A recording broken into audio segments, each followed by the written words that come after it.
Welcome back to the program, kids. Two Nations Under Ted at Ted Lasso Podcast. Tom Clark back here with you as always, joined by Jay Luft and Joe Higgens. Got the names right. And we are lamenting the fact that Ted's son is back in this episode. I done let the genie out of the bottle because someone's got a big problem with this kid. I won't say who, but man, I'm telling you. That's how we're starting today, folks. This is episode number 8. Welcome back to the show. We are in the final 5, as far as we know, of the experience of Ted Lasso, season 3, episode 8. You have made it. We have made it. We are in the home stretch. We see the finish line on the horizon. We're almost there. Thanks for hanging out with us. Thanks for subscribing and downloading and for sharing with your friends. We hope you've enjoyed the ride thus far. So, Joe, let's start with you. Apart from Henry Lasso being a massive thorn in your side, what's your overview coming into this episode? This, as you said, as we approach like the home stretch of Ted Lasso now, everything is sort of racing towards conclusion. And after all the silliness of the last episode, this one is that classic Ted Lasso 1-2 of emotional gut punch all the way through this one. And it's great, but does contain one of my most hated Ted Lasso sequence in the entire thing, which we'll get to because it just feels really tacked on and weird. But this is, again, after the high of last one, this is the emotional development episode. And it's great, and we learn a lot, but the jokes are thin on the ground in this one. Yeah. Jay, what's your thoughts coming into this one? Yeah, this, as you said, after like last week's kind of sort of quite light-hearted one, this is a bit of a hard one to sort of watch after. Yeah, it's we'll get to it when we get to it, but it is a very difficult watch, this one, for sure. Yeah, a lot of real life stuff in here, or at least things that resemble real life. We'll get to that shortly. And I like the way they attack it head on, and they make this fit the narrative of the show, which makes a lot of sense, especially in Colin's situation, which we'll see coming up, which makes a lot of sense. But I'm excited for this one, folks, as the two guys here just said. It's not exactly a very upbeat episode, but we've covered some ground that we need to cover here. For Colin, for Keeley, for a couple of other things happening here as well. And yes, for Henry Lasso. So we're going to go ahead and tackle this, folks. We hope you're ready to roll. And because we have episode 8 on deck and ready to go here for you. This episode is entitled, We'll Never Have Paris. This episode originally aired May 3rd, 2023, directed by Erica Dunton on a story by Keeley, Hazell, and Dylan Marron. And as we've said, 12 episodes in season 3. Yes, folks, we are almost home. When last we left the Ted Lasso gang, the concept of total football was introduced to AFC Richmond as Ted, Beard, and specifically Roy tried to instill the idea of teamwork through very unorthodox methods, to say the least. Nate, after several false starts, finally got the courage to ask Jade out on a date as Rebecca gave Keeley some sage advice on how to deal with Jack's penchant for love bombing her, and Sam took a stand against hateful politics, only to find his restaurant in shambles as a result, leading his father and the team to rally around him in his hour of need. In this episode, number 8, we open to sounds of a game winding down as we hear Chris and Arlo proclaiming the greatness of AFC Richmond. Funny how things change. As they, yeah, right. As they've beaten Aston Villa 3-0, then beating Southampton, then Tottenham. They've now won 3 in a row. We get a nice little montage of the crowd where Rebecca, Keeley, and Higgins are sitting. They're cheering, then the pub, then Rupert, who is not a happy camper about any of this. We can firmly understand why. We get the 3 commentators talking about the team. Everyone's happy. We get another sensational win at Everton. That's 4 in a row. Amazing. Then there's Cartrick. We do get George Cartrick. Yeah. It's a lucky streak. He's just such a contrarian. a callback to season 1 as well, where they couldn't beat Everton away, and now they seem to be able to do it all the time. Car trick here is very much like on panel shows like that. They'll always have someone who just disagrees with everyone for the sake of it. That's his job, isn't it? Yeah, and he's always biased towards another team, and everyone fucking rolls their eyes. And just despite think, the fact, as we know, his entire career has been as a caretaker manager. Like, yeah, just thinking, why haven't you just gone to that bloody used car dealership you own, you prick? Not naming any names, Phil Thompson. Yeah. Usually he gets on my nerves, this car trick, but this time when they panned over to him, he's all kicked back in his chair. It's a lucky streak. I'm like, all right, that's funny. I'm sorry. Like, yeah. Usually he's. I do quite like car trick. He's a dickhead, but he's a funny dickhead. Yeah, he's there for a reason. He's there for a reason. Good point. We hear Arlo saying you have to think that no one is happier than Coach Ted Lasso, and of course we get again unheralded camera work in this show, which we've put over multiple times during our review. It bears repeating. The cinematography, the camera work in this show is exquisite. We get that slow pan to Sudeikis, who is just absolute stone-faced.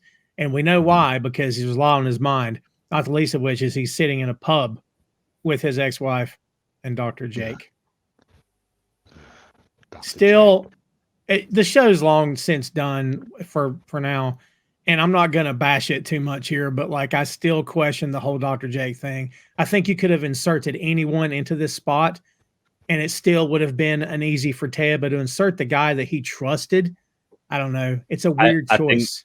I think that's part of like the point of it, isn't it? It's to kind of really paint him as like a slime ball. Yeah.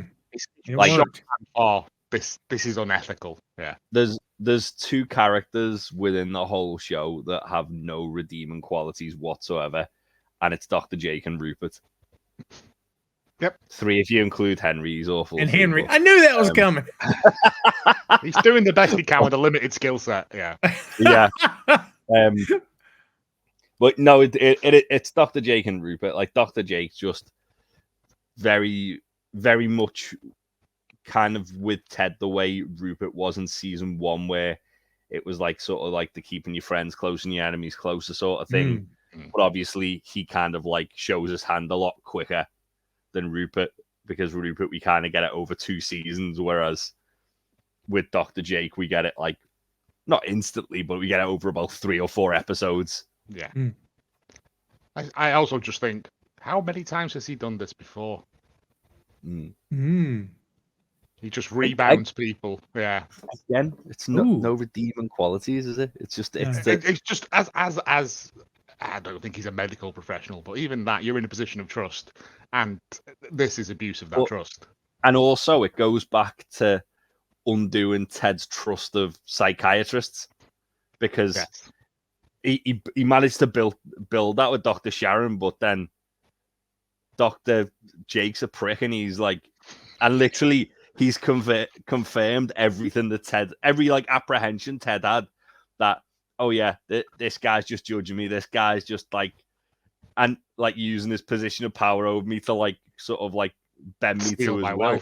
And he literally has done that by stealing his wife, convincing her to leave Ted. And obviously we don't know that. It's just a lot of kind of like filling in the blanks there, but it does justify Ted's kind of like dislike of psychiatrists, and it's why he didn't want to go to therapy in the first place. Yeah, great point. Yeah, I can't argue that at all. It's awesome. Henry's there, and he's telling her, he says, "I'll take face-to-face time over FaceTime anytime," which is a good line. That's a Tedism for sure. Jake wants Ted to call him Jake, not Dr. Jake. I'd be like, I got a lot more stuff I could call you, buddy. Yeah, pal. But there's a great bit where Ted's doing Ted stuff with Michelle. And she's still in it, and he's sitting there like a dog that's been showing a magic trick, like just doesn't know what's going on. And I'm like, they still care for each other and stuff, and he's not even trying to like get in on it. This is a formality. He's here to dump the kid. basically. Yeah. Yeah. No, it's the whole like you don't know what you got till it's gone thing, isn't it? Like Michelle's like literally like Ted let Michelle go and like sign the divorce papers because he'd rather like her be happy than like it was as selfless an act as it could have been for Ted. Yeah. But then obviously like, and he's obviously madly in love with her still. I think she's starting to realize, oh yeah, I like this other guy, but it's not Ted, is it? No, nobody is. Nobody is. Good point. No one can grow attached like that. Yeah, they have the Jay-Z back and forth, which is cool. I thoroughly enjoyed their little convo. And yeah, talking about white folks calling Jay-Z Jigga Man. She's like, or when you see a priest wearing shorts, like, yeah, weird, you know. When you get pulled over by a cop who's the same age, you're like, come on, man, be cool. What are we doing here? I like that. And yeah, they still have that banter. And then Henry asks for more change. Both Ted and Jake both go to dig through their pockets. Ted has magnets in a green matchbook. Yeah, he that? stole the magnets off the formation board. I need to take those back to work. Yeah. Why have you got them in your pocket? Why have you got them? He's probably just fucking around with the formation, isn't he? And then just went, I don't need them right in now. your pocket, yeah. Well, it was all like different coloured ones. So obviously, one's like for the home team, one's for the away team. Yeah. Interesting. So when he's planning a play, and Sam's MacBook. May comes up and tells Henry that she rigged the machine so any coins will work, meaning the pinball machine. Ted says, I thought you said that was impossible. And she just looks at him and then says, nothing's impossible. That's not on the nose, is it? I like that. It's good, though, because she kind of gives a slight look. And then it's like, nothing's, like, she knows. May's. Yeah, but also, like, the way that she can, like, if she were ever questioned on it, which they wouldn't question her on it because it's May. But if she ever was, she could just, like, go, oh, you know, I'm just talking about football, like the turnaround and all that. Like she's done it as it's on the nose, but it's thinly veiled at the same time. Like she's a wise woman. Yeah, there's enough subterfuge there that they wouldn't like outright go, "What are you getting at there?" Yeah. We talking about and Dr. Jake and his dirty money, mate. I don't call him Dr. Jake. I call him Dr. Jerk. How about that? Well, hey, there you go. Look at satire. I don't mean to be foul-mouthed here, but I call him Madman Insane. Yeah. By the way, it's a weird sidebar. We don't need to spend 20 minutes on it because we do that a lot. Do you guys get caught up in the dirty money stuff? Because sometimes I'll have someone go, dude, you handle change and wash your hands. Like sometimes I hear people say stuff like that. I rarely handle cash. Same. Yeah, I very rarely handle cash now. Like I've got £4 coins on the side that I got. Someone gave me, and I'm like, I'm never going to use these for anything. Yeah. You just go bip with your card, don't you know? Back when I worked in a bar and I used to get tips, and obviously that was a lot of like just change. I was a bit funny about it, but yeah, it's one of them. I don't really. But also the thing is, he goes, I'm going to go and wash my hands, and like you're in a toilet in a pub. You're going to open that door handle. No one else in the toilet. No one washes their hands. Like, yeah, no. I do. I'm not disgusting. But I do because I'm not an animal. But yeah, but I was just like, you're just going to put them right back on there. Idiot. Yeah, right. Yeah, good point. So that conveniently takes him away from the table. We get a moment with Ted and Michelle, and she's getting ready to eat in front of him, have breakfast, and he's like, I'm not hungry. I had a big old piece of cereal for breakfast. It's a really good line. Really good line. Giant sugar puff. Oh no, it's because he has the shredded wheat, isn't it? Yeah, the thing. Oh God, yes. Yeah. Another really good call. That's like dead alien. Yeah. Takes the whole bowl. Yeah. Then breakfast looked terrible as well. Not enough stuff on that breakfast. They look. Yeah, there's nothing awful. on there. I would have sent that back. It's like, is this the child's one? Like, I mean, first of It all, looked like an there's appetizer plate. Not enough beans for a start. Nah, you can keep your beans. I But, like beans. like, when I've been to like pubs and greasy spoons and stuff in London, there's always chips on a breakfast, and I don't agree there with is, it. yeah, weirdly, I don't agree like with that. it, but also it's like a fun treat. It's like being on holiday. Yeah, Interesting.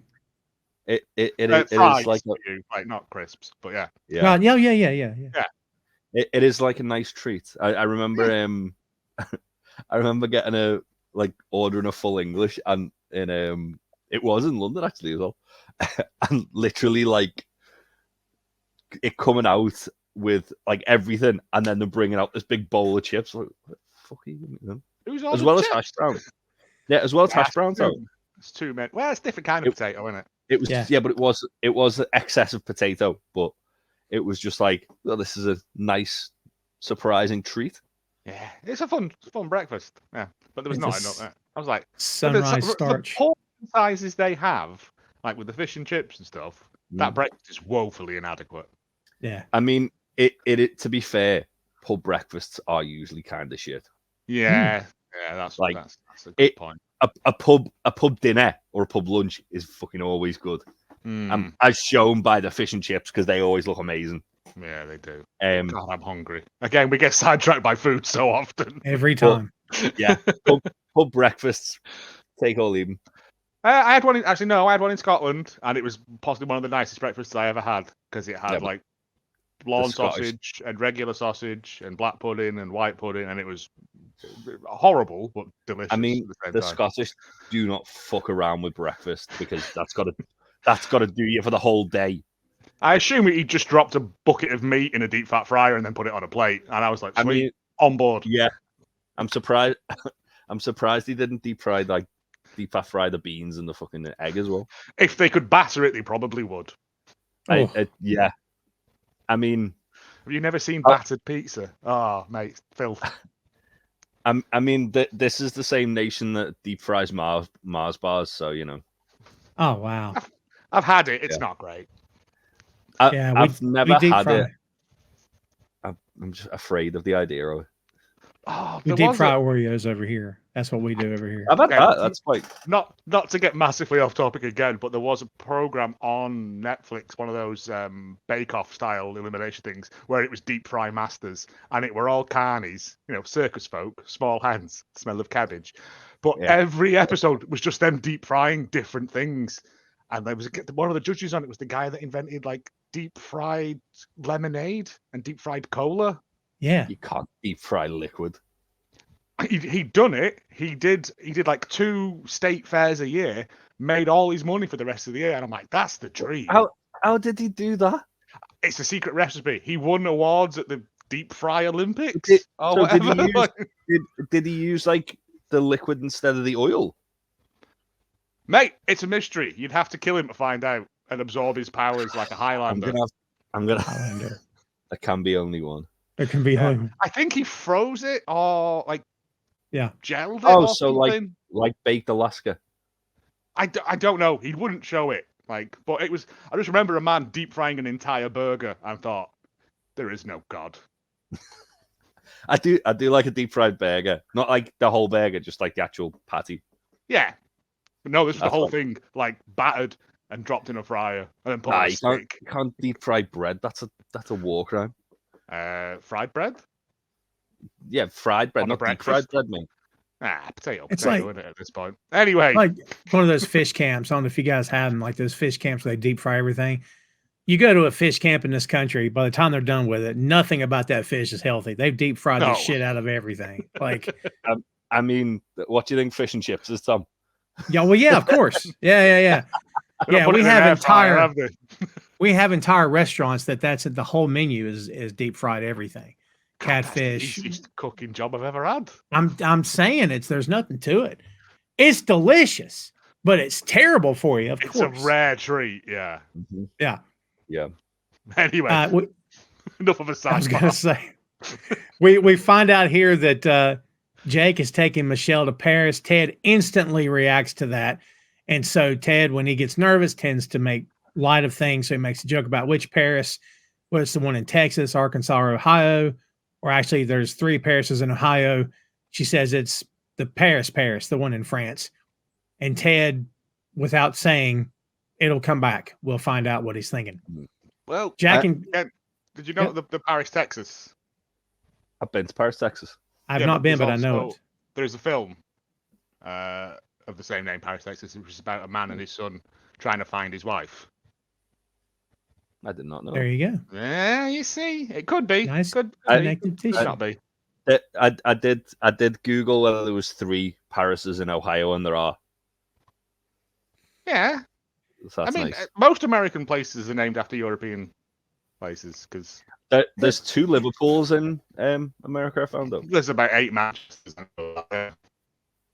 I mean, after the first Paris in Ohio, you can stop now. Like when whoever delivered mail. What? Yeah. Whenever the group of white dudes got together, let's just name this town Paris. Excuse me. There's already. Is there? Shit. Well, let's think of something else. But no, they just kept going. An accident. Yeah. Yeah. Yeah. Before there's mail. mail. Called Paris as well. Could you not think of anything else? Nah, it's done now. We've got the signs printed up. Yeah, it's too late. We've already told everybody. So we go to Keeley's house next, and her and Jack are waking up together. Jack's phone goes off. Her Uncle Bernie's invited her to a swanky polo event, and she invites Keeley. Keeley says, it's the one time I've been on a horse was for a photo shoot years ago. Horse was so drugged up, it could have been the guitarist and the Sex Pistols. That was awesome line. Mm-hmm. Really good. Keeley's obviously worried about it. I haven't seen it as well. Watch the Disney series about the Sex Pistols. Keep meaning to watch that. It's very, very good. The guy that plays Steve Jones is great, but the guy who plays John Lydon is tremendous as John Lydon.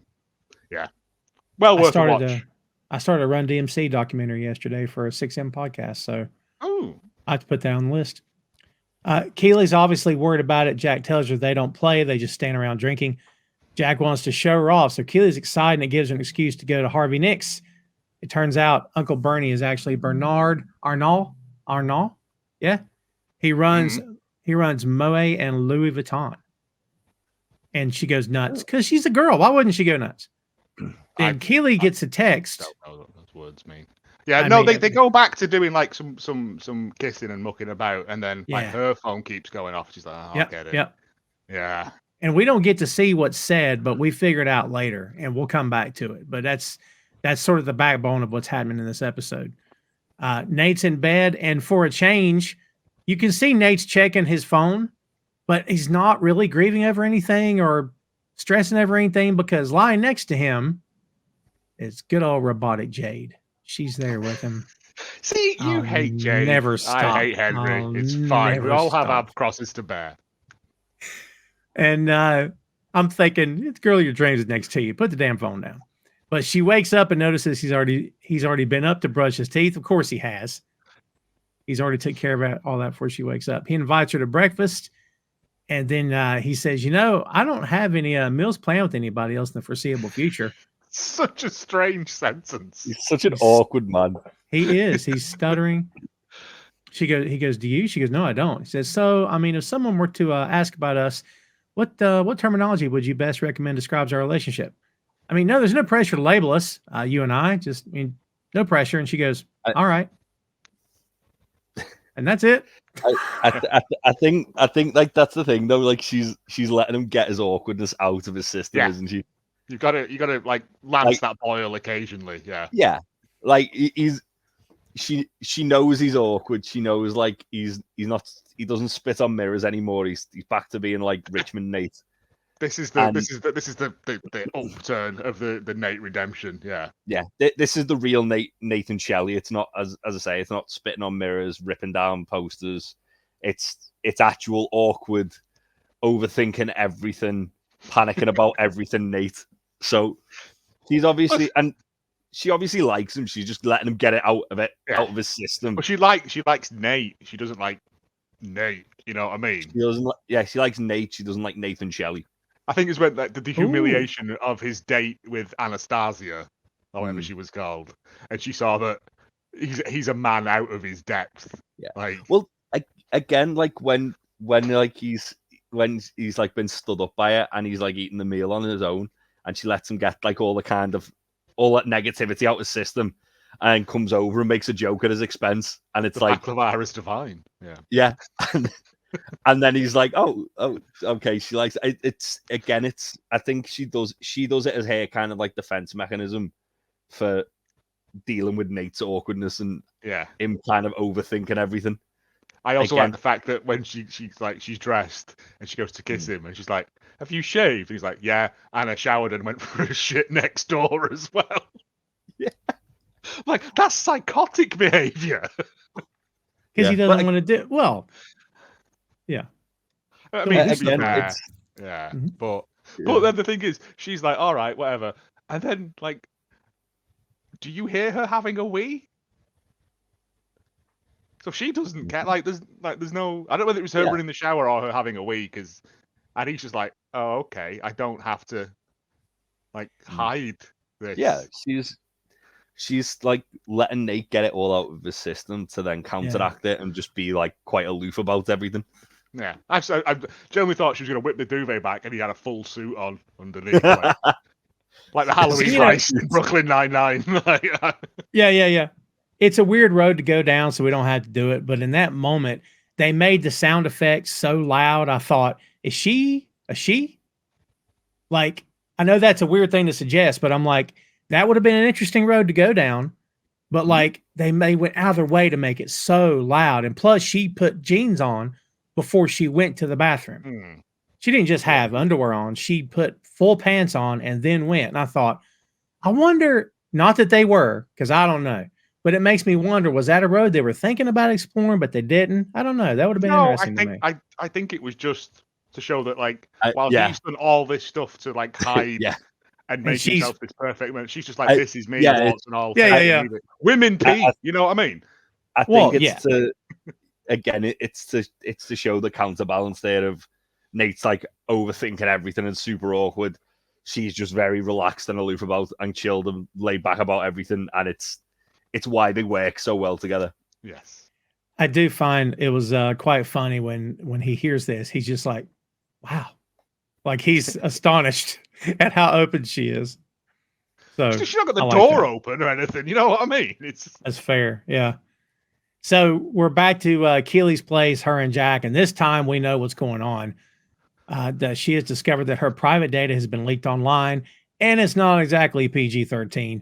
We see a little bit of it, and we can hear Criminal by Fiona Apple in the background. Apparently, it's a massive leak, and it's happened to politicians, some singers, some random reality show guy.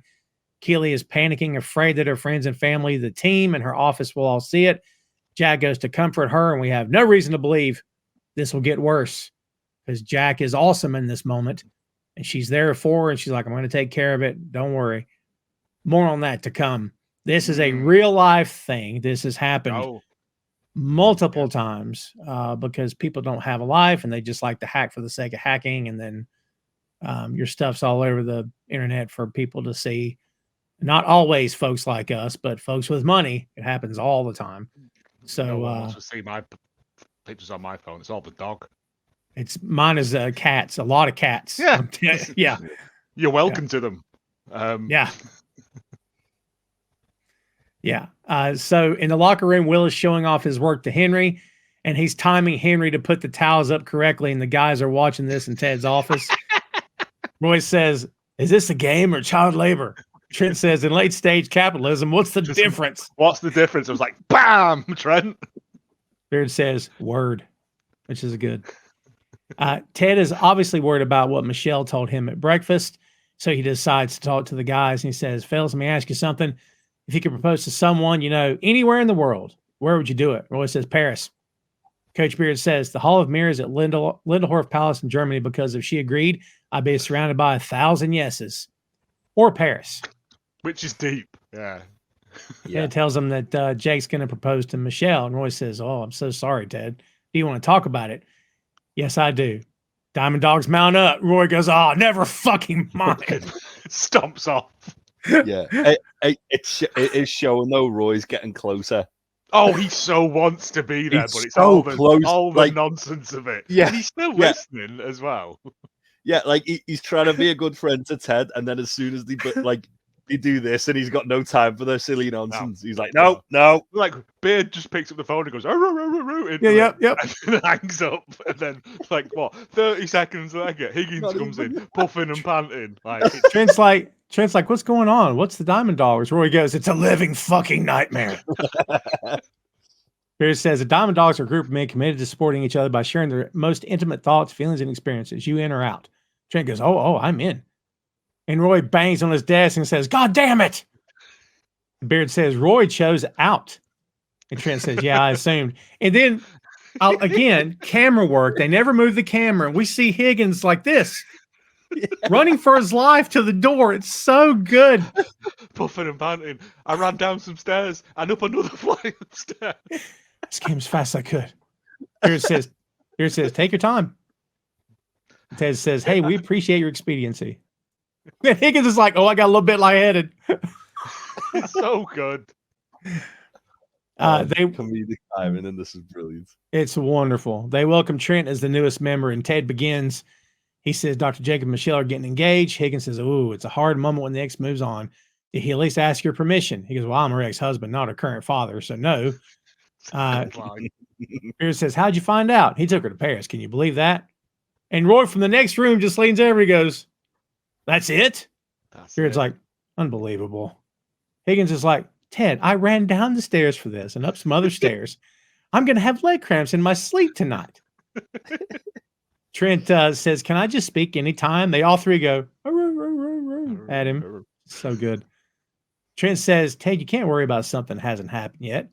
Higgins like, what he said. If anything, you should find out before you flip out. That should be framed. I need that in my life. Yeah. Find out. Yeah. Yes. But find out before you flip out.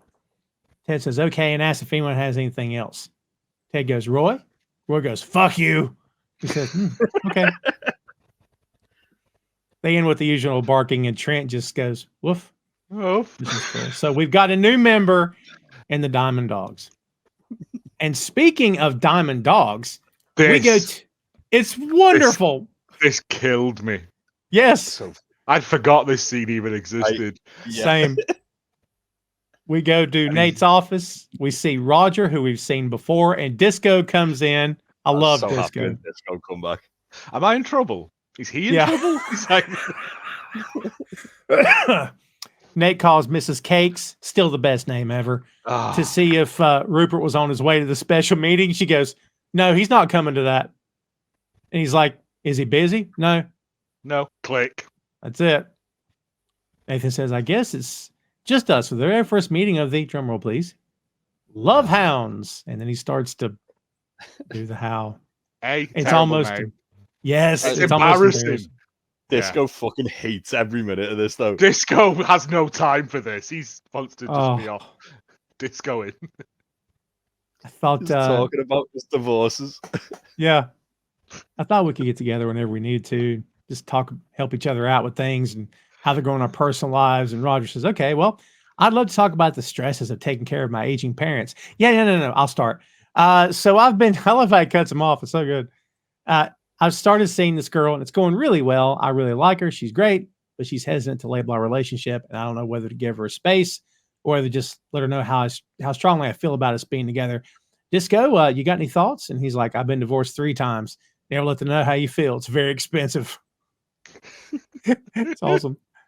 Roger says, okay, I read this book that said, if you like a woman, you should insult her. Disco nods like, that's a good idea, right? Yeah, that's why you're 3 times divorced, pal. Yeah. Nate's like, okay, well. Very 90s, like negging, isn't it? Yes. Yeah. It's that, not the Prince of Persuasion, because that's Bob's Burgers, but there was a guy, there was a TV show about it, of like this. I remember he had a big hat on, a big furry, like Jamiroquai hat on. And he was like, I can teach you how to talk to women. And it was like a reality thing, and it was the most car crash thing I've ever seen. But yeah, like it sounds horrible. It's yeah. Nate's response is, okay, well, this meeting's over. It'll probably never happen again. What? And as they're leaving, Roger says, are we in trouble now? No. He's, But this is this is equally important again to getting Nate where he needs to go, because he's obviously realizing that he doesn't have that. He can't have that at West Ham, where he's gone because he wants to be in the position Ted's in. Yeah. But he can't have all the stuff that Ted brought with him, because that's stuff that Ted brought to Richmond and is part of his like psychology in the club. Whereas Nate's is just like, well, Rupert's is like the Empire from Star Wars, isn't it? And it's very elitist. It's very regimental. He's lost his support network that Yeah. Ted had in. Again, when we get to the bit in the locker room in a bit, like it's everyone's there for everyone. Like it's I don't want to use the word family because but it is that thing of, yeah, we might work together, but we also got to look out for each other. And all he's got is Roger and Disco. Yeah. And again, not the two brightest, pennies in the dirty change. Disco's great though. Disco is tremendous. The more I find out about Disco, the more I want to know about Disco. He's literally like the anti-Beard. Yeah. Ooh, nice. He's like Beard, but more evil. Because, Beard's got like a roguish streak to him. It's Beard in the multiverse. In Star Wars terms, Beard's Han Solo and Disco's Boba Fett. Yeah, I'll give you that. Yeah. Again, I don't think that's a fair comparison. Because we don't know enough about Beard. We didn't know enough about Boba Fett until they decided to give him a massive backstory in a TV series. Yeah, all right. Just a cool guy. If we get a Coach Disco backstory spin-off, 100% on board. I'm here for it. We see back the Disco verse. I love it. Beats the crap out of Disco Inferno with a chair like La Parka. Yeah. And we're talking shoot, not a work. So I'm here. Oh yeah, no, just legitimate. Every week it's just him wailing on him with different equipment. Don't even pay Disco Inferno to be there, and he still keeps turning up. No, he doesn't know he's in the show. No, it's like punked but violent. Yeah. We here at Two Nations Under Ted vehemently oppose everything Disco Inferno stands for. Yep. Fuck Len Gilberti. I'm saying. I didn't want to say his name because I wasn't sure of the pronunciation, but yeah. It doesn't matter if I got that right or wrong. It doesn't matter. He's a waste of space. He's a nothing man. Yeah. Yes. Back at the dog track. In his mouth that time. Back at the dog track, Ted goes in to see Rebecca, and she says, "What about training?" He goes, "Don't worry, I got it taken care of." And then we see on the pitch. It's so awesome. Henry's it's like a Family Guy throwaway joke. Yes, I got training started, and it's just Henry doing keepy uppies while all the rest of the team are cheering him on. That's training today. You're on the hottest streak of your careers, and your training is watching a 12-year-old kid play football. That's so good. It's weirdly great. Oh yeah. Yeah. And they're like, hey, and they're cheering and hugging him and stuff. So Ted here, kids, decides to tell Rebecca that he needs to hire a PI because of Jake's upcoming proposal. I've been in weird places with women over the years where I don't know where she's at, and weird things go through your head, and you're thinking, "Nah, don't be like that," right? But I've never been to the point of I'm gonna have to hire somebody. Check this out. I can't imagine. I don't know. If you're at that point, walk away. Walk away. Yeah. But interestingly, Rebecca's trying to talk him out of it. Mm-hmm. It's the voice of reason.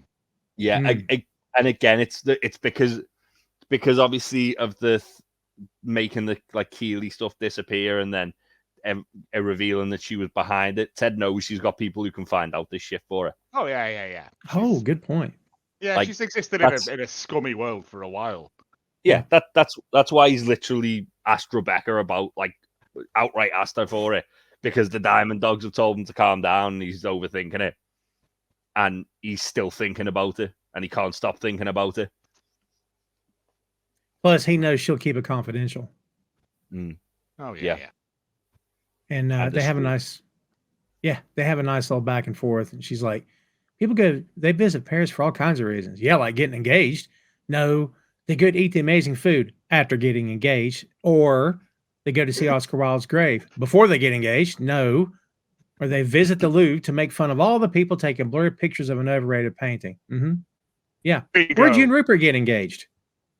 That doesn't matter. Aha! See? It was great because he nailed her. He got her. He says right now, Dr. Romance as well. Dr. Romance.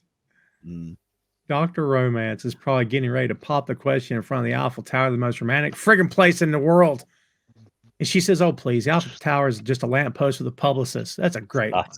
One of the best lines in the entire show. It is. It's just a big. Yeah. Paris is all right. I've never been. It's the most romantic place in the world. It's very crowded. It's a lot of dog mess from what I remember when I was there. Yeah. And it's very French. And as an American, I doubt they're going to have learned, the language and stuff. And the Parisians have like French turned up to like 10. Yeah. They are. Again, if you haven't seen that clip of that American lass who went there and was like, "I bought a French hat." She's got a beret on, and no one would talk to me because you weren't speaking French, mate. The French, and they're from Paris. That's like as French as it gets. That's pretty much just Europe in general, though, for some places, isn't it? But you at least learn, please, thank you, hello, like minimum effort.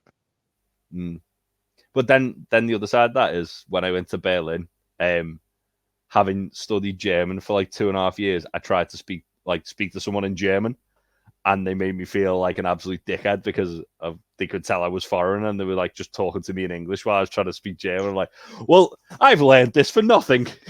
No, but again, it's just make an effort. That's I've always done. At least learn, please, hello, thank you, when you go to places. Germans are Germans anyway, aren't they?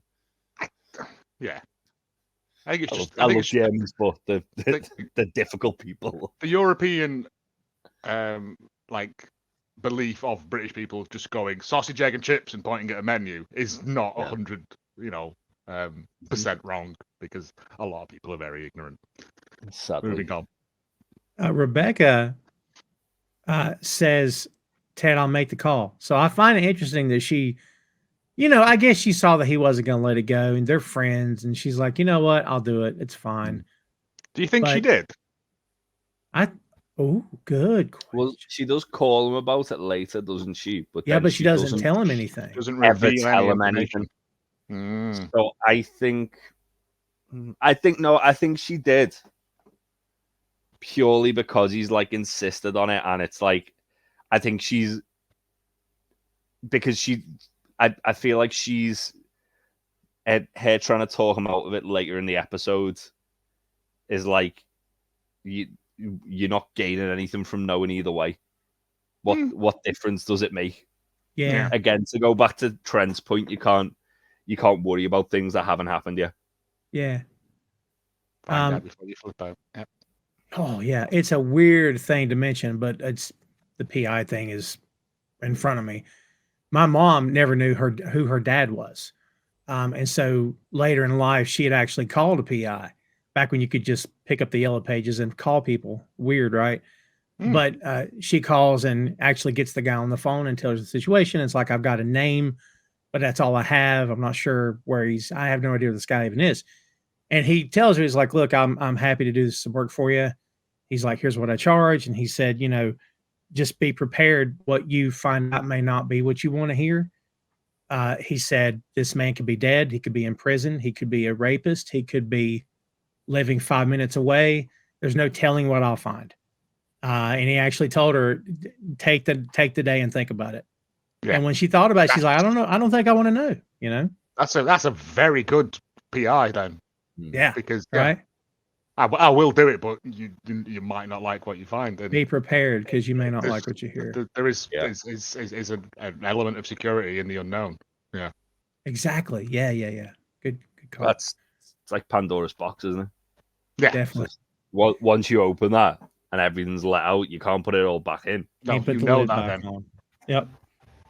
For sure. I like how he says, all right, thank you. He says, by the way, I didn't know Oscar Wilde was dead. Some of his quotes feel so modern, so of our time. She's like, I know, powerful. And it's funny because they continue to have that connection. You know what I mean? That shows as well, though, that Ted's researched this like altercation. Like he's literally researched it. Things in Paris to do. Very good. So when Rebecca brings it up, then he can have it like a retort to it. He's got it backed up. Yeah. He's a very world wise man, though, isn't he, Ted, as well? But yeah. How would you not know? He'd be 100 and something if Oscar Wilde was still alive. Yeah, sure would. And back in Keeley's office, she's reading the comments on her video that's been posted. Barbara comes in and tells her she's sorry about what's happened. She hands her a statement that Jack wants her to read. It's saying she apologizes. Yeah. She never should have made the video, and it's her begging for forgiveness as she learns and grows. And I'm like, to me, this is a massive hell and no. Okay. Yeah. Like, I'm not doing that. It's interesting, isn't it? Because when Barbara walks in, you can see she's like empathetic towards Keeley, and she feels uncomfortable by the whole situation. And also, you can tell like this probably isn't the first time Barbara's had to do something like this. Yeah. But because Keeley's the first person who's actually engaged Barbara as a human being and not as just Barbara from like accounting. Yeah. You can see that there's like remorse that Barbara's actually showing having to do this. Like she looks genuinely. He hates this whole exchange. But she's like when she says, "I'm so sorry about what's happened." There's a genuine bit of this is shitty.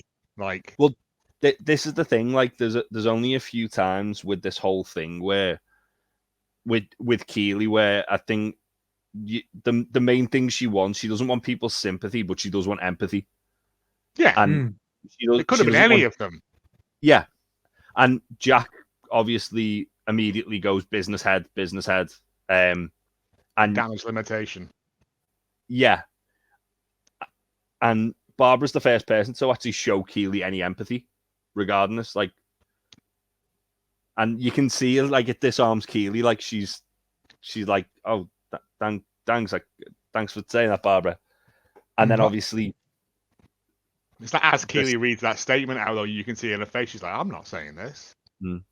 Yeah, but you can see how upset she is to read it as well.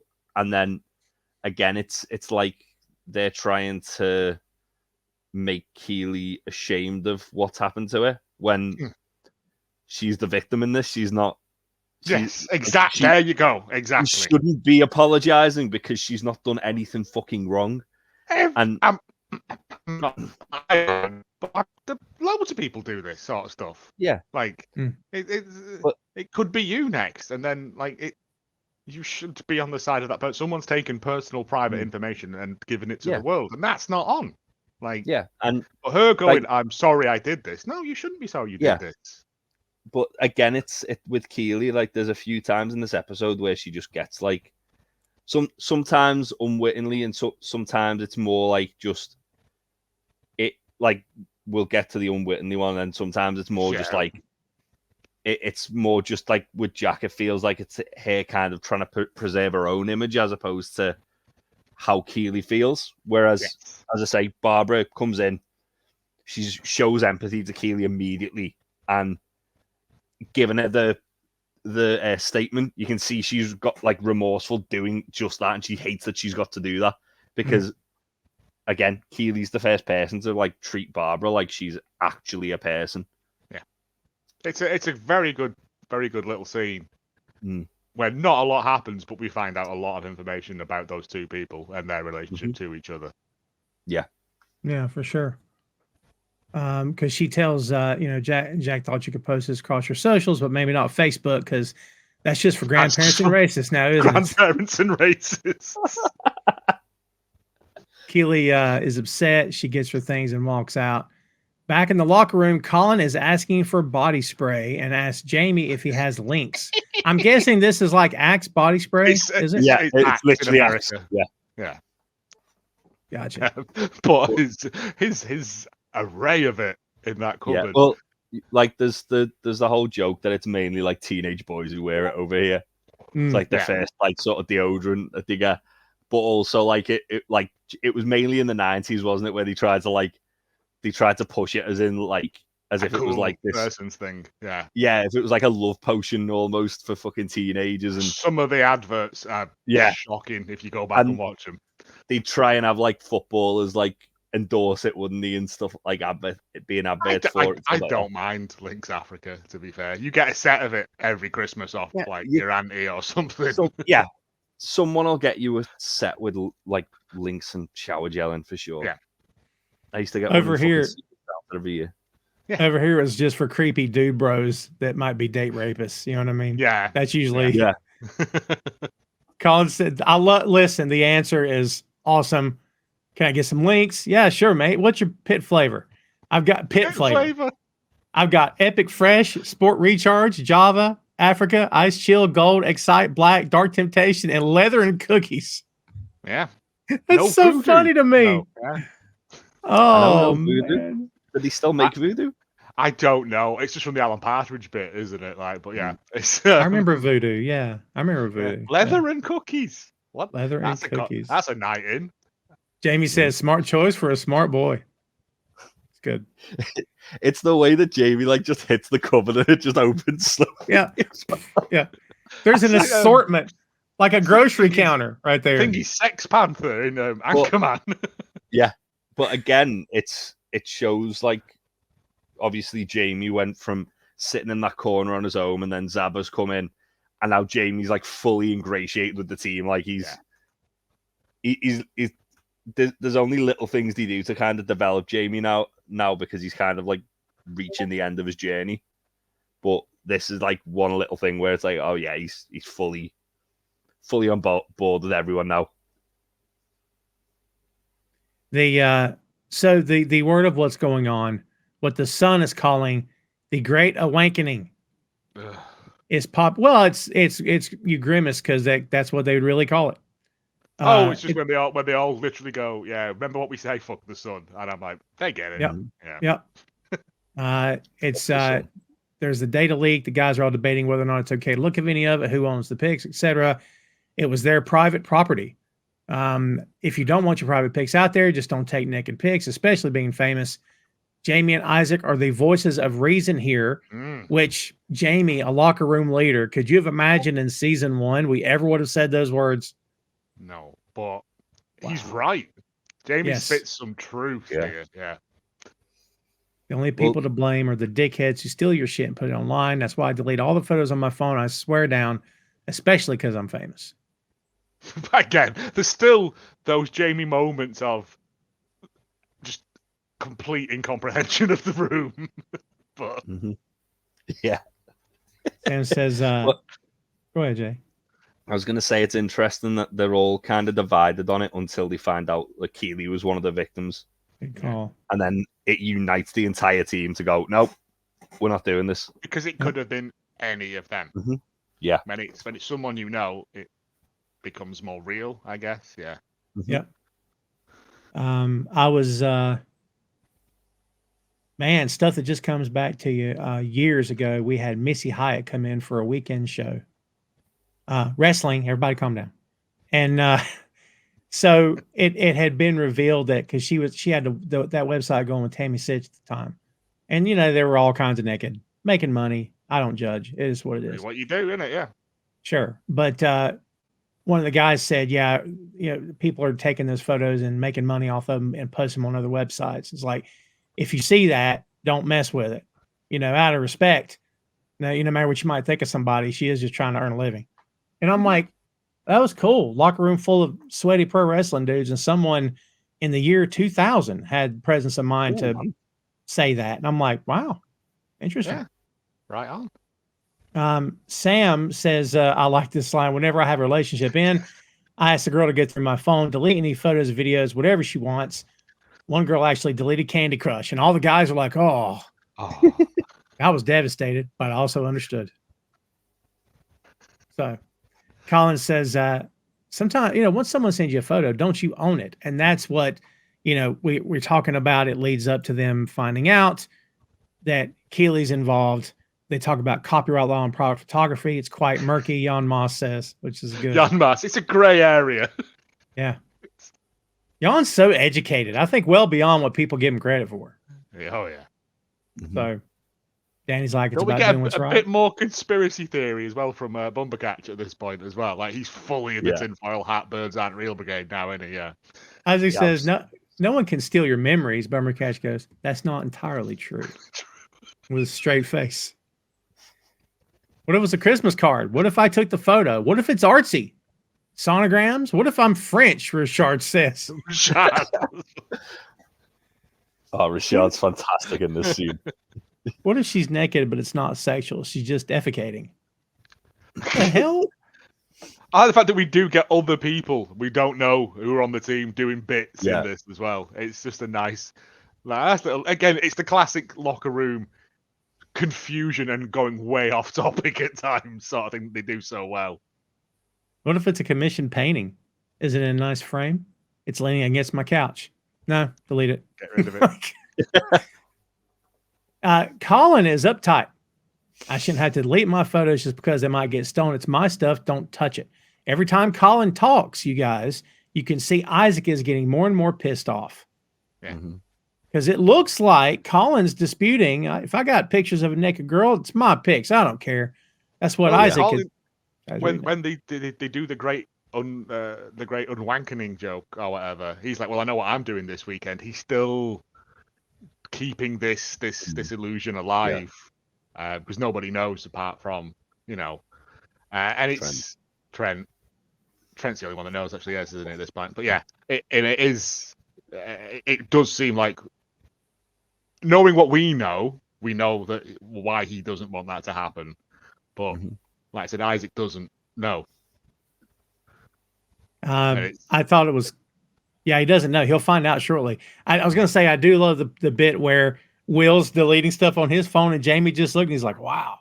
Just seeing like, who's sending Will some tawdry stuff here? That's great. That jazz couple, isn't it? Yeah, the jazz couple. Yeah. Wonderful. Jazz flute, baby. Colin leaves the room. That could be way dirtier than you meant it. That's how I meant it. Well, there you go. Okay, well, there you go.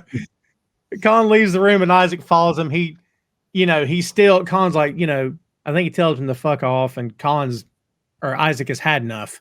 He takes his phone. We can figure out what he's seeing. Yeah.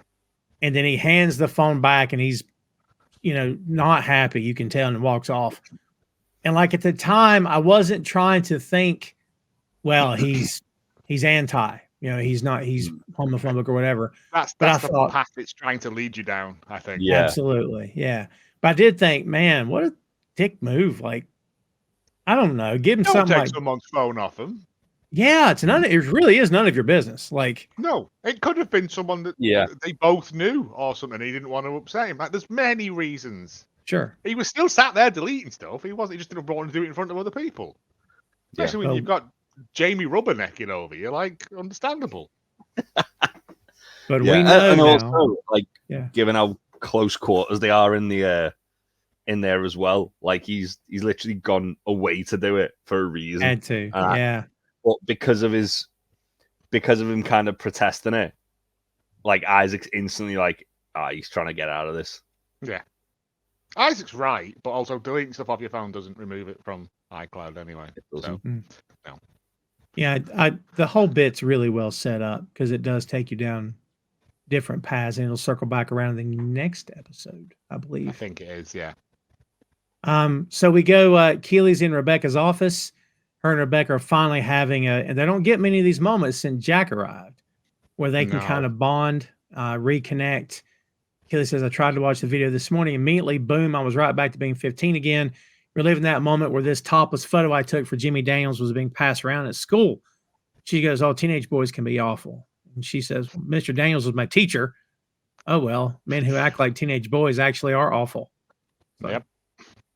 And she's like, I'm not an idiot. I know there are tons of topless photos of me online, but those were my choice. And Rebecca says, absolutely, it makes a huge difference. Is there anything I can do to help? She says, restructure society so women aren't constantly sexualized while simultaneously being crucified for being sexual. Love it. Boom. Walk away. Love it. That's it. Yeah, it's a tremendous line, and she's bang on the money with it. Love it. Then, but Rebecca just goes, I'm on it. Like, she can't do nothing. But it's just hearing your friend vent at this point, isn't it? Yeah. Look, and we're not going to defend all of our species because not all of us are nice people on this side. No, again, you can't generalize everyone. Sure. But like as a man, when you see a woman posting a lot of cleavage, you may have a thought go through your head. You don't need to do that.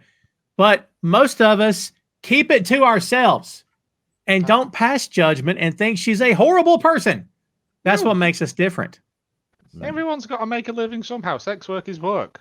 Yeah. It's really just because people post photos doesn't make it your business. You don't have to look at it. Right? Just walk up. Yeah. Again, you don't have to comment on everything. Just walk away. Yes. Keeley says, should I be ashamed or embarrassed? And Rebecca is dumbstruck at that. She's like, what? No. How did Jack respond? She goes, like, she was really lovely. And then I got this from her. Rebecca's like, oh, she didn't write this. This is it's Kate. got the stink of lawyer on it. Yep. So you don't want to say that, do you? She goes, no. She goes, then tell her that. Give her a chance to surprise you. There might be a silver lining in all this. Just think of how many young women you're going to teach how to masturbate properly. Keeley pops off that. And she's like, I'm serious. Back in the day, I didn't have a clue what I was doing. And then one day I accidentally bumped into my parents' couch and it felt nice, so I stuck with it. Your plan's a great line. A year later, we had to reupholster the sofa. I blame the dog. We didn't have a dog. That was my we didn't have a dog. But again, it's that thing of like disarming a situation, which Ted Lasso does very well with humor. Like it just takes her out of it, and it's just her and her mate having a laugh. And for the next 5 minutes, I don't have to worry about this. I'm just, it's a lovely thing.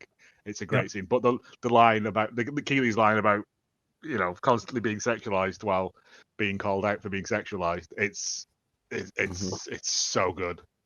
Bang on the money. It is. We go back to the locker room. Richard is deleting his pics. He's like, on his own. Everyone else has done theirs and gone. Because he's still there. Yeah. Also, French sisters, Spanish twins, mom and daughter in Mexico. I'll miss you all. And he's so good. Oh, Roy talks to Keeley in the car park, and he tells her, I heard about what happened. Are you okay? And it's very awkward as it has been probably since they broke up, but even more so now. And then Roy has to ask the question, who was it for? And she goes, what? He goes, the video. Who is it for? And then when she lowers her head, he realizes he made a mistake. Yeah. Again, business, Roy. As a man, it would be. He was doing so well until he was doing so well until that line. I was like, oh, you literally like just being there and comforting her, which if he's like torn up about it, that's all that fucking matters. Just being there for her. Just say, I'm so sorry what happened. Yeah. If you need to talk or anything, I'm here. But then he can't help himself. And it's that of making it about him, and it's not about you, Roy. As a man, we might have all thought that. But again, know when to keep your mouth shut. There's such a thing as discretion. It's the same thing as like with Ted wanting to know whether Dr. Jake's gonna propose. It doesn't affect them knowing either way. What good would it if she should have gone? It was for all right. Yeah, it's literally just like the underlying theme in this episode is just everyone's jealousy getting the better of them. Yeah. And I wouldn't say showing the true colors, because I don't think certainly with Roy and Ted, I think it's just more like insecurity than actually like showing that they're bad people. We'll get to the other one in a bit, but they just got into their own heads too much. Yeah. It's just like letting it like get to them, and obviously he's trying to do the right thing, and it's upset him to a degree, and obviously he's not thought about it. He's just said it, and it's like, yeah, you fucking idiot, Roy. He knows as soon as he said it, because as soon as he says it, he's like, just turns I'm and so walks sorry. off, gets in the car and drives off, and he's like, fuck. And it's like, yeah, you were so close, Roy, to doing like the bang on thing that she needed at that point. Just exactly, just a friend being there to just be like, if you need me, I'm here. And you balls it right up, son. Mm-hmm. Yeah. Bless him. And the next bit we have is back at Keeley's place again. By the way, are you noticing a trend? We're never at Jack's place. It hit me. We keep going back to Keeley's, and there's a reason. We'll find out later. Maybe she doesn't want anybody to know. Like, get off me, that kind of thing. Yeah, it's getting a little weird. But that'll play out.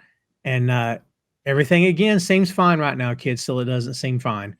Jack comes in. She tells Keeley that she chose the most sensitive, empathetic person she knew to give her the statement, meaning Barbara, which was a nice little fun thing to say. And she tells Jack, she says, sincere though, isn't she? yeah. Like she says that about Barbara, but then when you look at the scene with Barbara and how empathetic she was, and like, it's like she chose it thinking, oh yeah, I got the most professional person to do it. But then it's almost like she's making light of the fact that Barbara's been put in that awkward position to have to do that for Keeley. Keeley probably didn't want more people like having to discuss this with her than she did. And again, it just leads to that thing of, I don't think this is the first time Jack's had to do this. Like, no, and it's absolutely the whole time Jack's handling of it is self-preservation. There's nothing to do with like protecting Keeley. There's nothing to do with helping Keeley through this. It's all self-preservation because she's the big fucking I am. Yep. Yeah. She tells Jack she can't do it. Jack tells her it's okay. Let's pretend like it never happened. Keeley says, should we invite Barbara over and mess it all up? She goes, yeah, let's definitely do that. Keeley says, I'll bet she's a party animal. And Jack goes, you actually have no idea. And then she just walks off. And Keeley's like, really? I love that it's just hanging there. I was hoping they were going to go down that road. I want Beard and her on a night out. Oh, yeah. Hell yeah. And not romantically, just as who can out-weird the other one. Yeah. Just Beard, Barbara, and Will on a night out, and just wow, that's a trio of power. And in the shadows, Disco is in the shadows. I'm just saying, he's watching from a distance. He's thinking about hanging out. He's not sure yet. That's wonderful. Ted's reading Joe's favorite character, Henry, a bedtime story, and what's the book? Because I didn't get the cover of the book. What book is he reading? I couldn't work out what it was. No, I couldn't figure it out. See if I can find Asim was right. Marcus thought they were failing, and worse than that, they were wasting time. They were going to wait another day before meeting. That would only leave 2 days, and one of them was Saturday when they wouldn't be at Breakfast Club. It's is it not Marcus Rashford's autobiography? Oh, is it? I may be wrong, but I think I saw on the front cover of it Marcus Rashford, but I may be wrong. Is this the guy we talked about in the last episode that was a football player that became he wrote kids' books after? He still is a football player. He still is a football player. He's the one that did all the. He's the one that did all the giving charity school meals to kids during COVID and that. But the way that it's written and the way he's reading it reads like one of those terrible celebrity biographies. So it could be. I do have notes here, by the way, so I may have actually got our own timeline confused, so my apologies. Marcus Rashford, who is Manchester United's iconic number 10 and an England international footballer, 24-year-old has made over 180 appearances for club, donning the captain's armband on one occasion, and has racked up 46 caps for country since breaking onto the scene in 2016 when he became the youngest English player to score in his first international match. In addition to his on-pitch activity, Marcus is renowned globally for being a child food poverty campaigner and best-selling children's author. Well done. There you go. Well done. Yeah, mad respect to that guy. Ted asked about Ted asked about the kid that Henry bullied before and if everything's still okay with him. Henry says, yep, we're starting a band. Ted says, starting a band? Really? All right. What instrument are you going to play? He says, drums. He goes, well, okay, well, your mom's going to love that. You know what? Now might be a good time to let you know what Dave Grohl learned to play. He learned to play drums on pillows. We don't have to tell your mom that day right away. It's good. Ted fishes around for info about Jake. He's wondering if he reads to him at night. And Henry's talking until he isn't, because eventually he falls asleep. So, again, things that you're thinking, maybe you don't say out loud. Maybe Ted shouldn't be fishing with his kid about Jake. But it is his kid, so he wants to know what's going on. But at the same time, I kind of get it. So It's a gray area, yeah. it's a gray area, as Disco said. Who was it said it was gray? Yamas. Jan Jan Mass, Moss. yeah. Excuse me. Trying to make this a disco episode. That's what I'm doing. Nate wakes up alone and immediately checks his phone. But this time, he's not checking social media. He checks his text. Mhm. Things have changed very well for this guy.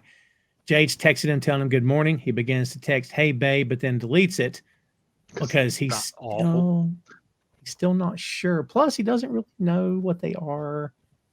And she didn't really say. So, yeah. Well, we'll find out later. You go Back for to Jack. breakfast again, though. Yeah. Yeah. Nate's It's good, big, good big sign. breakfast boy, yeah. He is. Back to Jack and Keeley. Keeley's wearing a brand new dress for the event. She looks like Smurfette in this dress, I gotta say. It's Pretty Woman. I was going to say, it's Is Pretty it? Woman. It's very similar to the dress that Julia Roberts wears when she goes to the polo in Pretty Woman. Interesting. Well, The big hat, especially, is yeah. the rom-com I liked it stuff's in so full much because it's still got the tag on it. I liked it so much I just walked out.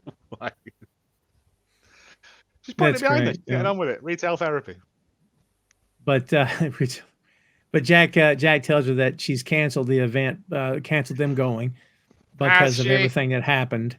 Did that raise red flags for you about? Oh, see, I thought that too. Yeah, straight away. Yeah. I canceled because I didn't think you want to go. No, I don't want to have to go with Nah, you.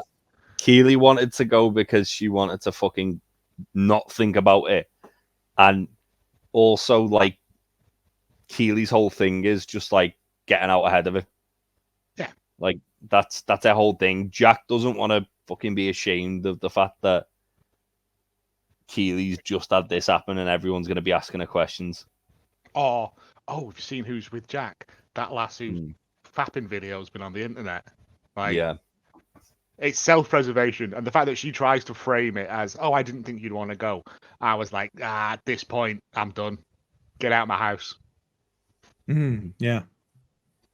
Yeah, because again, there's starting to be some signs of things maybe not going too very well here. We'll go and get dressed up, and we'll do something fun. And takes her where? Mini golf, where there's going to be nobody. There'll be nobody there. Well, as far as she knows, there's going to be nobody there. Well, again, yeah, when we get to that, but back at Ted's place, they're trying to figure out what to do with their day. Beers says there's an immersive Jack the Ripper walking tour that Jane's been raving about. Of course, don't do anything that Jane wants to do because no, especially the child. What's it? It's like it's 6 hours and you get chased at one point. That sounds awful. What are you nuts? I mean, he's a boy. Fine. There's the London Eye. There's the Tower of London. There's all the London stuff. Oh, there's a Raven Peckham. Yeah. All right, Coach. I appreciate it, but and he asked Henry, what do you want to do? We go to museums. We go rent a boat, float down the Thames. They spell it weird, but it is lovely. Thames. Apologies. Thames ain't lovely. Thames is a fucking wretched. It's all right now. There's fish in it now. And it did try to kill David Williams, so thumbs up for that. Well, I mean, yeah, see, that's true. All things can be forgiven. I knew this word before most people I knew it as a kid because the Danger Mouse cartoon, the Tim's logo, the production company would raise up on the screen. I'm like, I know that. Television. Yeah. Yep. That was the yeah. Wonderful. Maybe my next podcast will be Danger Mouse. I freaking love that cartoon. Do you reckon Higgins is based on Tenfold? Oh, shut up. Yeah. Yeah. They've got the same energy, haven't he, Higgins and Tenfold? He's got the same suit and glasses and everything. Oh, God. A question. What animal is Penfold? Penfold's a hamster. He is. Well done. Yeah. Is he? I thought he was a mole. No, he's a hamster.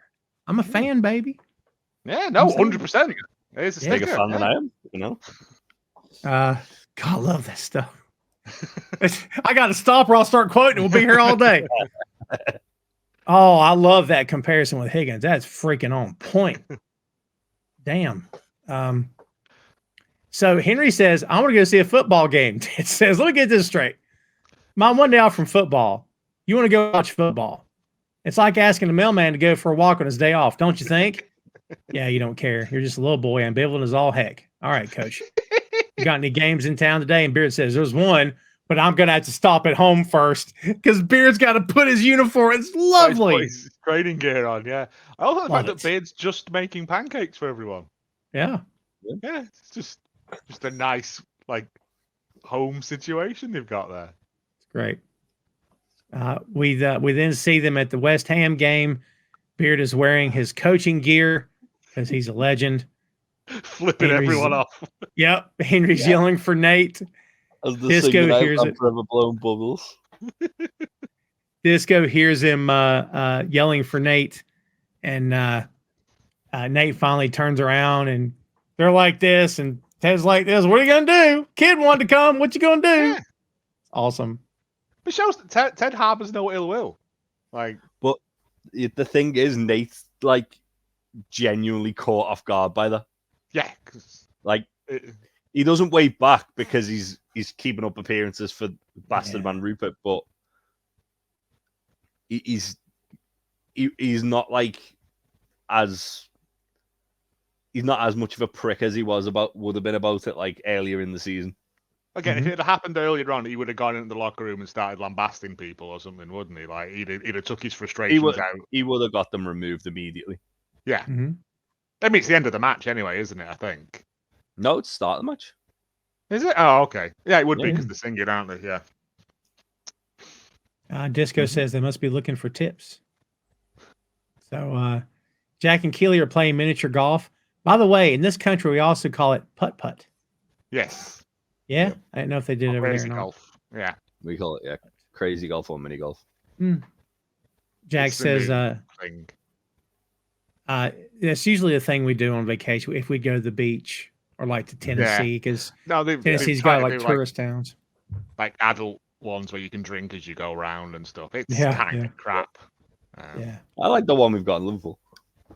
It's fine, but it's golf. How exciting can you make golf?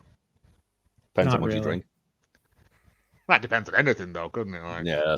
That's Jack says, isn't this way better than watching polo with a bunch of all white men? Keeley says, definitely. And I reckon the dinosaurs here are much less handsy.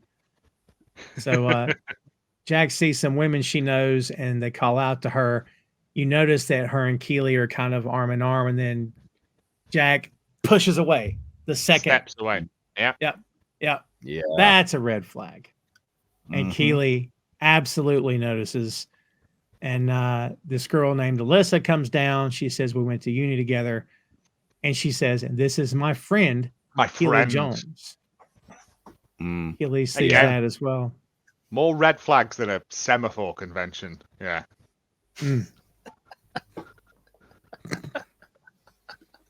She runs a PR firm.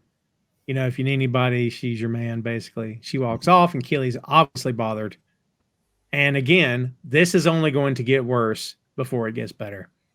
Back in Nate's office, he gets a text from Rupert saying, sorry about Ted being there today. Won't happen again. So, have you noticed, because I've been paying attention to what the texts say before.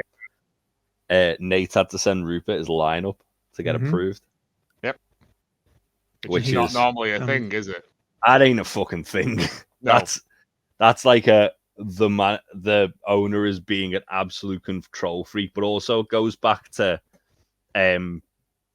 when Ted's playing darts with Rupert, and Rupert's saying, if I win, I have to approve all your team sheets and get Obasanya to play where he's meant to play, not where you put him. Right. Well done. Yep. So it's again, it's showing that like the grass ain't always greener. No. Again, he only wanted Nate to hurt Ted. Yeah.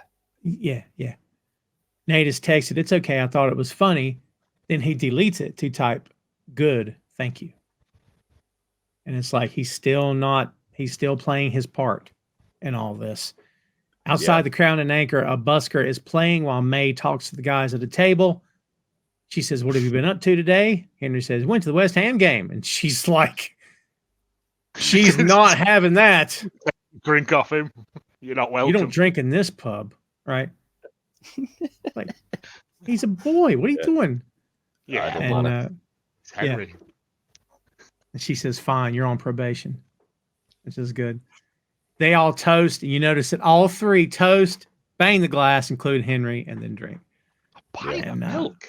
That's a lot of milk. That's a lot of milk. There's nothing much worse than warm milk because it got warm on its own. It's like, right?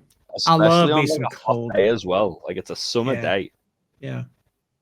Like, well, I say a summer day. It shouldn't be a summer day because it's nearing the end of the season. It's not the end of the season. Yeah. It And should they've be got like some a spring day. They've got lightweight hoodies on and stuff too. So yeah, they're not It should be around end of February, start of March, so it should be fucking freezing, to be fair. Yeah. You would think. Should be Baltic. You can't see their breath, so it's not that cold, but it's, and plus, we of course we don't know what time of the year they film this, but yeah, good point. Probably in the summer. Yeah. Because when the grounds are free. So, that's a good point. Yeah. Rebecca calls and says, Ted, or she gets a text. He gets a text. Ted, I have info. Call me. Ted gets up and goes to speak to her away from the table. And she goes, I want you to know you do not have to go down this road. And he goes, I know, but I need to, because right now Michelle and this Dr. Jacob fellow could be sitting there having dinner at one of her favorite Parisian hotels, like the George Sink, or the Plaza Anthony. And Anthony's corrected to what? Athene? Anthony, is that it? He does it twice in a row. Yeah. It's just a little runner they put in. It's yeah. Her favorite hotel's in Paris. I thought you said she'd never been there. He goes, yeah, she hasn't, but the George Sink is from her favorite movie, French Kiss, and the Plaza Antini or whatever. That's from her favorite TV show, Sex and the City. Sex and the City. It's great. Back and forth. Back at the table, Beard asks Henry why he likes the Beatles, because that's what the Busker's playing, of course. And he says, because his dad does. That's a very quick throwaway moment that I like. They just leave it hanging there until Beard talks again.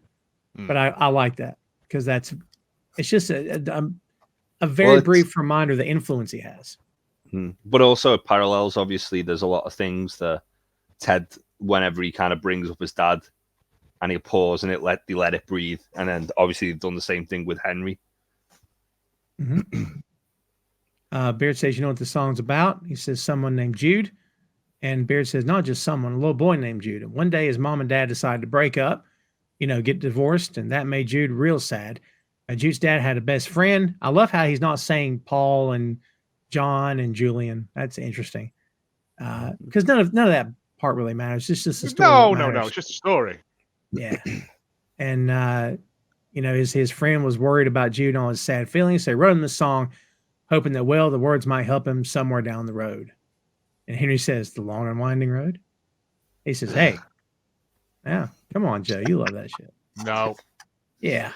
No. I did wince that, but I mean, Joe will understand why I wince at all the Beatles references, because I'm from Liverpool and we just don't care for the Beatles in Liverpool, even though they're from here. Get back. Just get back for a second, Jay. Just get back. Don't start. Did you get that one? All right. Yeah. I fucking got it. Yeah, of course I fucking did. It's like, stop it, asshole. I got it. All right. Subtlety of a house brick, but yeah. Look. I'll let it be. Relax. All right. All right. That's all I'm going to do. That's all I'm going to do. I may not be all I do. I'm thinking it over. It fucking isn't. I'm thinking it over now. And he says, and I know right now it feels like you're in a sad song, but you have the power to take a sad song and make it better. He goes, oh, I like that. He says, yeah, me too. But you know what the best thing about this song is? And then they start singing along. Hate it. Shut up. It's a great song. It is completely yeah, it's not. It's a terrible That song. said, it is also used as a football chant. So this whole scene is awful. What? I'm a big Beatles guy, man. I have been my whole life. Up until that bit, I'm like, fine, I get it, with him going like, it isn't your fault, basically. Like, it's very Richard Curtis, isn't it? Yeah. But then when they're all doing the na na na na bit, I'm like, shoot me in the head. it's a very like, as I say, Richard Curtis is what comes to mind. Hugh Grant came walking through. Going, excuse I me. was fucking half expecting Hugh Grant or Colin Firth to just rock up and just for reasons. Mr. Man's there yelling at Mr. people. Man's as well. there. Yeah, he's like fucking sing along. He's like cussing at him. It's so good. Rebecca's talking to Ted, and she wants to know why he never took Michelle to Paris. And he says he wanted to, but they were too broke. They had Henry, never went, and so on. Rebecca says, but seriously, who gives a flying fuck if Michelle gets engaged? That time in your relationship with her has passed. But your time with Henry has not. You need to stop letting yesterday get in the way of today, Ted. Well, says, well, I don't think he's singing yesterday. And she goes, Ted. He's like, no, I know. I'm just joking. He says, you're right. She goes, of course I'm right. I'm always right. Now, for the love of God, will you get back to that pub and sing Hey Jude with your boy? And he says, mercy buckets, boss. Mercy buckets. Yeah, you're right. It's the whole thing, the whole Hey Jude, it's overplayed, and you're right. It's a little cringe that maybe they could have done another song here, but I like the fact that we don't know if she really knows. Do we know that she called? That's a great, great pull. I don't think, if my head went there, it didn't stay there very long. So I don't really know what the answer to that is. That's interesting. Sometimes the mystery, again, not knowing is sometimes better. I don't know. I think the fact that she's told Ted she's got an answer, like Rebecca's done it for him, but I think she's still trying her hardest to like not give him the information, let him find out for himself. Yeah. And So at Keeley's place that night, Jack tells her they have a much more toned down version of the statement. She says, I know it's lame, but it will help. Believe me. Keeley says, before when you said that you were going to take care of this, I thought that meant you were going to get the video taken down or something like that. And she goes, well, we tried, but it's the fucking internet making the statement is taking care of it now. She goes, by having me make an apology? She goes, yes, please just do it. Sorry, but it's not a great look when the person I'm seeing, whose company I fund, has a porno online. She's like, a porno? She says, you know what I mean. We're limiting the damage. She goes, I'm not doing it. This video being leaked is not my fault, but for some reason you think it is. She goes, well, maybe I don't know. Maybe you shouldn't have made the video in the first place. Get out my house. Yeah. It's certainly not something to be proud of. Keeley, she goes, I don't regret it. Wine glass. No. That's what she wanted to say the moment they found out it happened. Yeah. Again, it's all self-preservation for Jack. None of it is what's good for Keeley here. Yeah, like the whole making her apologize for her past actions when she doesn't regret it. She doesn't need to regret. She done something thinking it was going to be private between her and someone else. Unfortunately, these things happen, and you shouldn't blame the person who's been the victim of it, regardless of your relationship with them. Like it's just an awfully shitty thing that Jack does here. But again, it's showing her true colors to Keeley, where like she said she had like Rebecca was pointing out she had the red flags with the love bombing and all that, and Keeley was like, let's see how it goes. And then unfortunately, it's took this turn for her to finally see the forest for the trees, but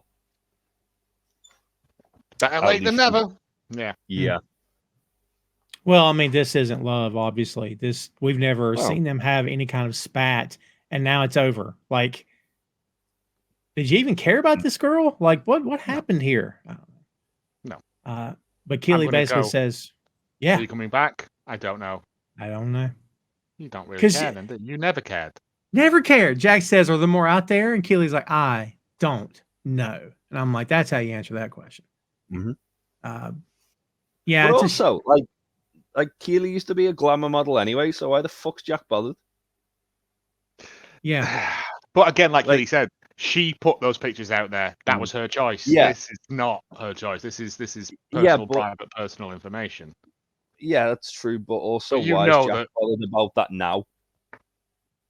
Like, she knew what she was getting into with Keeley. Jack strikes me as a very flavor of the week.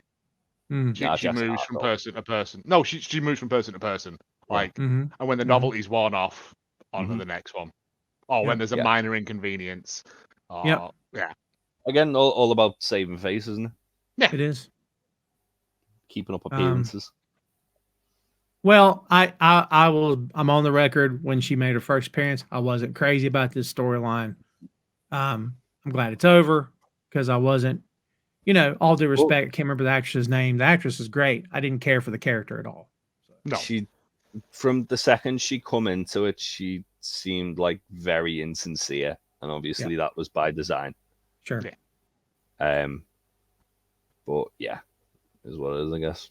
Rebecca had it pegged from day one. She knew what this was. Yeah. Because you can't get much by Rebecca. We've learned that Rebecca is the wise old man in this show. She's seen just about everything. Do you know what I mean? It's the same as what Rupert did with me, and look how that ended up. Yep. Yeah. Actually, Luke said in that chat they had earlier, give her a chance to surprise you, and this is how it plays out. Like there's nothing redeemable. Nothing. At Nate's place, Jade asks him if he wants to go out and celebrate. He asks why. Like he's genuinely doesn't know why. And she's like, didn't you win today? He goes, oh, yeah, but no, that's okay. Already working on the next one. I got to tell you, we'll get there when we get there. But I apart from the weird, Napoleon complex this guy had for a while or whatever's going on that we've documented thoroughly here, man, he did a good job. Like, maybe the team was already put together, so it was easy. Or, he didn't really have to move chess pieces that much, but man, it feels like he's on autopilot in this job. Like, you've still got to get the team to play though. Doesn't matter if you get like Chelsea are a prime example of that. They just buy players and get a new manager practically every other fucking season, and sometimes it works, sometimes it doesn't. Also, how much true control does he actually have with the having to submit team sheets and that? Like, it's... Yeah, he's fair. essentially just getting them to play the football there with the whole team sheet stuff and having to get approval by Rupert. He still hasn't got the control that he'd like. He still hasn't got the control that he should have as a manager. If Rupert thought he was this elite footballing manager, he'd just let him do his thing. Yeah, the wonder kid. Yeah. Mm-hmm. Yeah. And she says, you should enjoy your victories. It looks like they did. And she's pointing to the laptop, the photo of, because of course the headline is AFC Richmond coach is at the West Ham game and they're all happy and stuff. And he tells Jay loves her smile. And she says, I love your smile. I like to see my boyfriend happy. So there you go. Finally have a label. And again, we're still on the path of Nathan becoming a real boy here. So. Yep. Well, again, it's Jade showing Nate should be more like he was when he was at Richmond, not like he is when he's trying to impress Rupert. Yeah. Look, Robo Jade might be growing on me.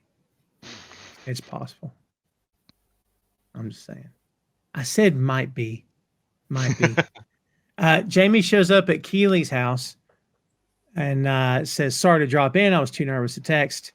She's like, yeah, like you and everyone in my family. He's like, I wanted to apologize. She's like, this is not your fault. He's like, no, it is. He said, I deleted it off my phone way back when we broke up. So now we know where it's come from. It went, yeah. I deleted everything. I deleted everything. Well, not at first, because I thought, there's still a chance. And then when you started dating Roy, I got rid of like half of it. So there is more of this. Obviously, there's more of it. It's Jamie's whole wandering speech and then I finally got rid of it all when I realised it was something real between you and Roy. And again, like this is compared to season 1, Jamie.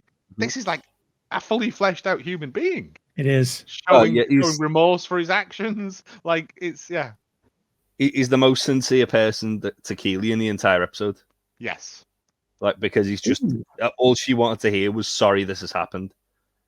She didn't want anyone's like pity. She didn't want anyone to get her to apologize for it. She just wanted to hear, I'm sorry this has happened to you. It's shit. Yeah. And it to be a sincere, I hope you're okay. Yeah. And he, like, as we said, like Barbara and Roy had moments with it. Rebecca was sort of like just trying to take her mind off it. Jamie's the only person in the entire episode who comes to it and says, "I'm sorry," and even like owns it, and that's all she needed. And you know, the more you look at these two together, they kind of look like they belong together. I don't know. Something about them physically, they match. I don't know. It's odd to think that now, and at one point we were rooting for her to get rid of him. But like, yeah. But also, he needed to grow up before that happens. Before any of that happens, Yeah, for sure. And he says, I should have been more careful. I should have picked a stronger password. And she's like, don't tell me your password was password. He's like, yeah. He said, but to be fair, I put two S's in. I'm like, oh, two S's. Jamie, you delightful sort of child. Yeah. He'll never fully grow up. Let's be real. He's still daft, but like, yeah. That poor sweet man. It's a great moment. It's a great moment because you feel like the wounds that he left, and he left, she didn't leave anything on him. She was nothing but good to him, but he left wounds with her. Like, you kind of feel like they've healed up at this point. You know what I mean? Or really close anyway. They're pals now. Like, yeah. Jake's on the sidewalk asking a passerby to take photos of him on his phone as he's posing by I'm calling it a phone booth, right? Phone box, Phone there box, you go. Again. And like, why didn't he just ask Michelle to do it? But she's inside, isn't she? With Ted picking up. That's right. Who's standing? There isn't somebody standing there with him. He's he waiting. Gets two random people in the taxi, and then he gets. But I see. Again, it's him trying to be fucking Billy Big Bollocks when they're around, and then as soon as he can be like tourist knobhead, he is. He's like this. It's terrible. They're only there. So there's no phones in those phone booths because no one uses phone booths anymore, phone boxes anymore. No. They're just used for public urination and really like, smoking meth now. Yeah. So they were left, I'm guessing, as props, or were they too expensive to pull up? Maybe, or in London, they're still there for tourists mostly. A lot of places now will put defib machines and stuff in them. Interesting. To your point about Michelle being inside, she's like, do you have phone with your dad? Talking to Henry, he's like, yeah, he's gonna buy me a drum kit, and Ted's like, no, right. It's good. Because Henry leaves, they say goodbye, and Ted goes to hand her the backpack and looks down, and there's no ring on her finger. He does that really good thing of grabbing the bag, and she's going, "What? Oh, sorry, I forgot what I was doing for a second. Like, I'm just messing around." Says, she knows Paris? What he's doing. Yeah, she's fucking on to him. Like, how was Paris? She's like, all right. Did you get the feeling that it was obvious she didn't really care about the trip, but was that because she didn't get proposed to, or because it's him and the more time she spends with him, it's getting... I think she's just kind of had the whole, like, because it's obviously like he was like, she was like, oh yeah, he surprised me and all this. I think it's kind of like the whole, she's, again, you don't know what you've got till it's gone sort of thing. She's realizing that Dr. Jake isn't Ted. Yeah. And also seeing how he reacts around the phone box. Like, they've gone to Paris and he's gone, let's go and see the Arc de Triomphe. Let's go to the Louvre. He's probably took a blurry picture of the Mona Lisa. Like, she's probably wanted to do the things that Ted's mentioned to Rebecca, like go to that restaurant and stay in that hotel. And he's probably been like, let's do all the touristy stuff. Yeah. And she probably wanted to do that. Yeah, she probably wanted to do that as well, but like he's probably like not put as much thought into it as Ted would have. He's just gone, going to Paris is enough, that'll do, and we'll flesh it out when we get there. My theory on this is that she's obviously mentioned about wanting to go, and like the whole "we'll never have Paris" thing, in a therapy session. And oh god, that's even worse. He's probably had that like in the chamber to try and like again woo her and oh yeah, I'm gonna look so great and make Ted look so bad. when in reality, it's like, it doesn't matter. Like, it doesn't matter he's taking her to Paris, because it's not the person she wants to go to Paris with. Her and Ted had planned this journey to Paris, like, as Ted said, like, they'd spoken about it multiple times, and he wanted to take it to this place, and they wanted to stay in this he knows hotel. that. He still knows where she'd want to go, even though they're not together. Yeah. And again, they were married for many, many years and stuff, so you do absorb that information. Yeah. But he's not Dr. Romance has not even bothered to find out this information. So yeah, I reckon they've gone to one of the tourist cafes and had a croissant and done all the boring tourist stuff that there is to do, instead of just going for a walk and exploring the city. Like, because Paris is a lovely city, but and take a photo of me near the Eiffel Tower. Take a photo of, and it's not the romantic weekend that she probably thought she was going to get. It's just an idiot abroad. Yeah, Absolutely. yeah, an idiot abroad. Oh, that's fun. Yeah, and as Henry's running out, she's like, Dave Grohl learned to play drums on the pillows, which is great. Great callback as well to obviously Ted saying it earlier. Yep. Shed, I love how Jake's at the car like this, and Henry runs right past him to get in the car. Go for a fist bump. Also, he's had that black cab waiting for that amount of time. That's about 30 quid on the meter before we even start going. I was going to say that fucking driver's definitely turned the meter on while they're waiting. Yeah. Don't fuck around with that. Well, kids, guess what? Well, we're done. Even when Michelle goes to get in the car, like, she just ignores him. Like, doesn't he go to hug her or something? And she just like walks past them and then turns and looks at Ted and like smiles at Ted, waving out there. Again, it's like, I think that's both of them, more so Michelle realizing that her and Ted belong together. And again, it goes back to the whole like you don't know what you got till it's gone. Set someone free, it's come back. But also, again, thinking about it from Ted's perspective as well, this can't be helping his homesickness. Like, no, of course not. Because I think Henry says at some point, "I've got more air miles than any child in my school," and I'm like, weird thing to talk about, but whatever. But also, it's probably if Ted knows there's a chance that he can save his marriage, then he's going to take it. It's given him more reason to go back than to remain in Richmond, and it's.